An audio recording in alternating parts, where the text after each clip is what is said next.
Hello, everybody. I'm Jerry. And I'm Shannon. Betty White says hello and Happy New Year as we're back for episode 107 of the Arner Adventures podcast. Yes, Happy New Year.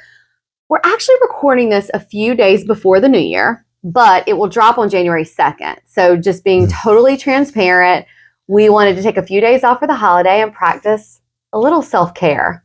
A little self-care is always good. Before we get into the conversation today, which we're really excited about, we want to ask you if you would please leave us a 5-star review or rating on the platform you're listening to us on. And if you could please hit that subscribe button, we would really appreciate it. And if you're watching this on YouTube, you get to see Betty White. We've kind of moved our area, wanted this to be a little bit more of a cozy situation. So we have our different mics. So if you're hearing this differently, that's why. We're hoping this is going to work out. If it works out nicely, we may make this our new podcast area for a little bit, just for a change of pace. We'll just have to kind of see. But if you're on YouTube, you do get to see Betty. If you're not on YouTube, head over there and check her out because she's pretty precious, right? Oh, she's something else. Well, this is the third New Year's episode we've done. So for the past 2 years, we've expressed how important it is to not put so much pressure on yourself when it comes to resolutions and goals and whatever you have in your mindset to make these big, giant changes. Yeah, those if you want to go that route, but we believe more in setting intentions. Episode 3 of our podcast even dives into how to set intentions and your word of the year, which we love to do. We do. We'll link that in the show notes. Our word of the year this past year was momentum. And the year before that was, do you remember? Abundance. This year, or 2024, it is joy. Mm-hmm. Yeah, we went with the 1-syllable word. Those 3-syllable words were a lot. That was a lot of weight to carry. No, joy. I know that's a good one. Yeah. Especially this time of year. So your word of the year can be a great guide, a focus point for you to come back to when you're feeling off the path. We felt like joy is great for being a great reminder to intentionally create joy for ourselves, saying no to things that don't bring us joy and not keeping things around that don't bring us joy. Right, a lot of joy in that little conversation. A lot of joy. I'm stumbling all over that joy. But like clutter, which is, if you need a reminder, we have a declutter challenge going on right now. You can join that by checking the show notes, shameless plug. But yeah, like clutter, we don't want to keep things around that don't bring us joy. So there's a little bit of linking right there. Okay, well, let's get to it. Forget the resolutions and success stories. Today, we're all about those simple habits that turn each day into a mini celebration. Boy, do I like that. Yeah. Joy doesn't have to be your word of the year to get into the mindset of actually cultivating joy. So this is helpful for everyone. That's right. So grab your favorite cozy spot like we have done, your beverage of choice like we have done, and get ready for some joy-packed wisdom that's not just about making it through the year, but savoring every moment of the year. Am I right? You're darn right, yeah. We're going to go through some simple habits that will help you craft a year of joy and fulfillment in your life. That's right. Just a few things. We're actually going to work on these too. So we were like, well, if our word is joy, what kind of things can we put into place to bring more joy to our life? And why not do our first podcast of the year sharing those habits that we're going to try to build through the year? What a way to launch the year. I mean, sharing is caring, right? Sharon is Karen. Okay, well, the first one is a daily gratitude practice. I mean, we've talked about this a lot. It's a great way to start or end each day by jotting down 3 things you're grateful for. Even just thinking about those 3 things. I've talked about this ever since Kevin Berthia's podcast. When he opens his eyes in the morning, he thinks about how he's just so grateful to have woken up, right? Sometimes it might be just as simple as that. Just, I woke up today. And speaking of grateful, you might be hearing Betty snoring because she snores pretty loud these days. And I am so grateful that she is here with us. So sometimes it's just acknowledging the things around you, the simple things to be grateful for. But if you start a gratitude practice, it shifts the focus to positive aspects of your life and sets a joyful tone. It sure does. The mind is a powerful thing. And Yeah. if you can shift it on a dime like that, man, your day can go a little bit differently. Yeah. And moving right along, as we say, mindful moments, incorporating short mindful breaks throughout the day. It could be as simple as taking a deep breath, appreciating a moment of silence, or pausing to enjoy a hot cup of tea, if tea is your thing. We do have the quick and easy mindful meditation we shared. We link it for you in the show notes. That's right. Any of the resources that we talk about that we've had before or that we've talked about, we are linking all of these down in the show notes. And, I think it's interesting that sometimes we know the things that we need to do to make for a slower, simpler life, but we have to be reminded of it. And so this is really great for us too, to just go into the new year with those great reminders of how to bring joy into our life and not, I've said so many times before that contentment is underrated.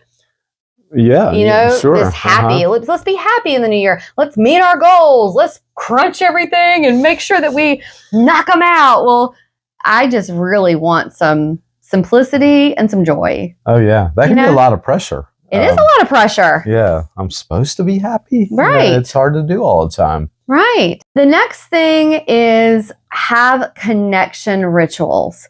So regular check-ins with loved ones, whether it's phone calls, video chats, handwritten notes, it can really strengthen your connections and bring lasting joy. Now remember, this is with people you actually want to connect with, okay? Don't feel pressured to connect with people who do not bring you joy.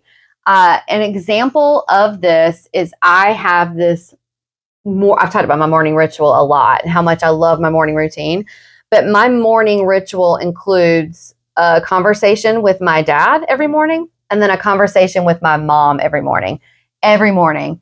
Sometimes I am really tired when I get out the door. And my dad, if you know him at all, you know that he is a live wire any time of day, but for sure in the morning. And sometimes I have to ease into my morning and I'm walking Betty and I'm like, oh my gosh, okay, let me get this together. But having that connection ritual, I do appreciate it because when I don't have it, I'm like, oh, it's kind of weird. I haven't talked to them today. And it just really strengthens those connections. I have a friend who moved out of the state and his siblings are still here. And he gets on like virtual kind of Zoom calls and has like game night or they do things together. And so it's a really great way to stay connected, especially in this day and age when it can be difficult if you don't live near your family or friends. Oh, yeah, definitely. Definitely. And it's easy to, I think, take that for granted too. And because when somebody's not right in front of you that you talk to, which you have to talk to a lot of people all day sometimes. Yeah. So sometimes go like, I don't have to talk to. I can call them later, and then you sort of take that for granted, and then you might put it off. So yeah, it's a good thing to do when you can do it. Yeah. Oh, and another one of my favorites coming up. It's the Walden Pond in me. Embrace nature. Get outdoors. Whether it's a daily walk, weekend hikes, or simply sitting in a park feeding the squirrels. Yeah. Being in nature has a profound impact on well-being. We've talked about this a lot. We have our Get Outdoors 30-day challenge. If that is something you want to start with us, it's also in the show notes. Simply sitting in a park. Do you remember the time that we just needed a break in New York City? We went to Central Park. Yeah. We just sat. We were so tired. And we sat. And in the simplicity of enjoying the moment, what did we see? A rat. Oh, that's right. Oh my gosh. I almost forgot. Skirted underneath the tree. Yeah. Oh, well. We still enjoyed the moment, though. Yeah. Yeah, we did. That was pretty cool. Yeah. The next thing that, again, we've talked about as far as doing something kind for other people, random acts of kindness. So to receive joy, You can spread joy by performing those small acts. It can be buying a coffee for a stranger. It can be leaving a positive note for someone. It can be, volunteering in your community. Acts of service are something that is just one of those things that you don't realize that how much it does for somebody else and is so rewarding for you. And you're going to feel so much joy after. But that's something that we're going to implement into our schedule. I think we're pretty good about it, but I would like to even just mindfully say, okay, have we performed a random act of kindness this week? And then just make sure that I don't want it to be so much like checking a box, but sort of check a box to make sure that we are doing it, because I think it will bring us so much more joy if we do that. Well, that's a good thing to keep track of. Yeah, because if you get caught in your own busy schedule, sometimes you can just sort of think about what you got to do for you. And you do have to do for yourself first and take care of yourself before you can help others. So, there's a bit of a balance there. But you're right. It's I think we do kind of think in that direction, but it's good to be reminded sometimes. So have that box so you can check it. Yeah, we will. No doubt about that. Oh, another, what a segue. Right? Another one of my favorites, creative outlets. Explore the joy of creativity, whether it's painting, writing, or trying a new recipe. Engaging in creative pursuits can bring a sense of accomplishment and happiness. Just a good outlet. Yeah, I can't remember if I talked about this on the podcast. I know I might have talked about it with you before. I really want to find a course, tutorial, something to make latte art. The latte art. I'm not trying to be a barista. I don't think I have the patience for that. I don't have the time, really. But I am excited to learn how to make latte art. I just think how beautiful in something so simple like coffee and just making it so beautiful. It's so simple, but every time I go to a new city, like we're traveling, I Google latte art near me. Yeah. Because I want to go to a cafe where they're known for having just these beautiful designs on top. And I want to be able to do that in our home. I just want to be able to do it. And I've heard it's pretty simple, but that's for people who have the patience to learn it. And I'm not that patient. But I really want to learn how. You have talked about it for a long time.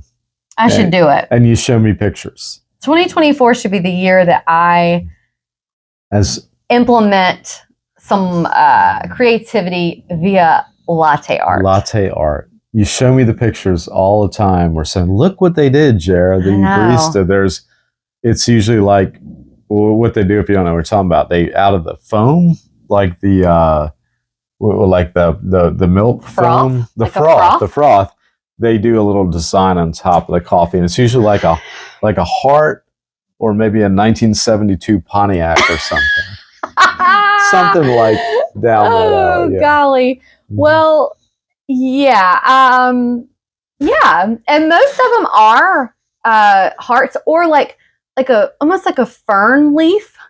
Oh, yeah. Yeah.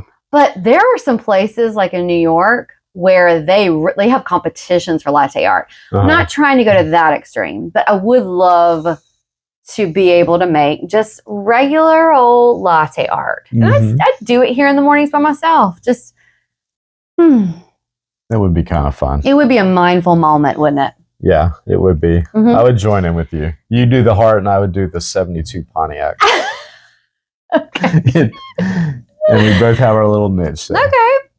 Well, moving on, the next thing that we are going to do more regularly, digital detox. So if you make a habit of unplugging from screens regularly, it really helps not only bring you joy, it helps mental health. A break from the constant notifications can lead to being more mindful and a more joyful existence. We do this on Sundays for the most part, but we are not consistent enough about it. So this is something we're going to implement more often, bring more joy. And to be honest with you, we've talked about productivity before. This is not about productivity, but I do want to talk about if you are someone who has notifications going all through your day, like I am, whether it's like a Microsoft Teams or you've got your phone up in text and all that stuff, I will tell you, you probably know already, you cannot, or it is very difficult to get a project done. So again, repeating this, but I will turn everything off for a significant amount of time and then get back and check it. And that's okay. I've never had anybody tell me that's not okay in a workplace, but outside of the workplace, really, you should make a habit of unplugging notifications, TV, everything. It really feels good when you do it. Oh, yeah. Yeah, no doubt. And usually well needed when I do it. I realize, I needed to do that. When we went on our cozy little getaway for Thanksgiving, we didn't have TV. We didn't have our computers. We just didn't really even have our phone. We took some pictures so that we could remember it and, of course, create content. So it was weird. It was weirdly wonderful. Yeah, it does take you out of the rhythm you're used to, but it was pretty neat. Have you seen that Broadway show? Weirdly Wonderful? I have not, but I was in a band once. Called Weirdly Wonderful. Yeah, no. Yeah, well, anyway. And this is another one that works for me pretty good. Acknowledge and celebrate. Celebrate the small wins. Acknowledge and celebrate even the smallest achievements. It cultivates a positive mindset and a sense of accomplishment. I often come home and ask Shannon, what's the best thing that happened today? Yeah. And then sometimes you really didn't think about that. Another day. And they go, thinking about it, something happened that's usually kind of good. And then when you add them up, they even get better. Yeah. Yeah. Sometimes it's just as simple as, oh my gosh, I saw Mac, our old mailman today. Oh, yeah. He retired and I saw him on our walk. Like sometimes it's that. Sometimes that's it's maybe sometimes the biggest positive of the day if it's a hard day. But it's really nice. And it helps you refocus on those small wins. Yeah. And then sometimes it's, hey, what was it today? Betty had a great day today. She seemed very happy. She was playful. She didn't cough as much. She just seems to be having a really good day. Yeah. And that was the win of the day. It seems so small, but it really can be huge in comparison to just a regular day, No, that's true. Because I was happy too. I came home and she was real happy. And then I knew that was going to make you happy. And it's just a cycle of happy. Happy. Speaking of happy, the next one is laughter. So find moments of joy and humor every day. Laughter is a powerful antidote to stress. Even on the saddest days, do your best to find something to laugh at. If it's actively searching for a funny sitcom or thinking about something funny, just do it. Laughter is truly the best medicine. Oh, no doubt. Yeah, and it's easy to kind of forget about that. I have an example. Okay. This morning, we were handling a situation with getting our oil changed for the car. Jerry had arranged for a place. Everything's sort of walking distance. So I was going to drop off the car. Now, it was at the beginning of my work day. Time is very precious. So I went to drop it off. The place was closed. Long story short, that's kind of how it is on island time. But they said they were going to be open. They weren't. We were trying to figure out what to do. We went to another place. I was getting frustrated. I was venting that frustration onto you. You were getting frustrated. I walked in the next place, which they ended up doing a really great job. The owner was wonderful. The guy at the counter, however, was not. He was not. And you made a joke about the guy and probably why he was in a bad mood. A political joke, which we thought was hilarious. We laughed for hours. We did. We really laughed. But all of a sudden, that whole situation got better. It did. Yeah. So, in fact, I came back around we have a thing called Marco Polo where you talk to each other on the phone. And after all is said and done, I came back around and I said, on a lighter note, here's why the guy was upset today. That's true. And then I had a funny political. Yeah, we won't get into that, but it was definitely a moment of joy, and it took sort of that whole negative situation and turned it around into something positive. Something positive. Say no to what doesn't bring you joy, kids. This is about boundaries. Don't just automatically say yes because someone asks you to do something. Consider, will this bring me joy? If the answer is no, guess you know what you're not doing, right? That's right. That's right. I mean, if somebody asks you to do something and you say yes, and you didn't want to do it, you're going to be in a bad mood. You're going to be resentful. This is someone speaking from experience. I am the worst. I'm getting so much better. 2024 is the year. You know, there's a book about the year of yes, like the year I said yes to everything. This will be the year I say no to everything. People are going to be like, golly, she says no to everything. That's right. I'm going to say no. And then if I decide last minute, I think I kind of want to do that, then I'll go and do it. Yeah. But for the most part, I want people to count me out. I mean, I'm just going to assume that most things that someone else asked me to do is not going to bring me joy. So I'm just going to go ahead, not leading with the negative, just leading with self-preservation. That's right. Holding up some boundaries, self-care. And then, again, if I decide, I think it would bring me joy, then I'll say yes. That's right. So I think, there you have it. I think that's a great way to sort of end things and talk about how, these are the things that we're going to be implementing into our year 2024, year of joy, living a more fulfilling life. That's the word of the year. That's right. Joy. And the phrase of the year, count me out. So I have a phrase of the year too. Count me out, and that brings me joy. Okay? Do not count on me. It all works together, you see. Don't count on me, and I will have joy. Yeah. That's right. It all kind of works together. Embrace the joy, savor the moments, and embark on a journey to make this year your most joyful yet. Join us in crafting a life that's truly worth celebrating. Speaking of joy, if you're watching this on YouTube, we're enjoying our Cozy Earth loungewear right now. And a lot of people have put a lot of pressure on themselves when they're going to have a video podcast. We don't. We're in our loungewear. We have Betty here beside us, and it's a cozy joy fest right now. Yeah. And if you're someone who knows me or follows on social media and you're like, wait a minute, I thought you were having dry January. Well, if you listened at the beginning, we recorded this before January. That's right. That's why we're having some adult beverages. Well, you've got to make up that ground before you go into dry January. That's true. Here's to joy. Here's to joy.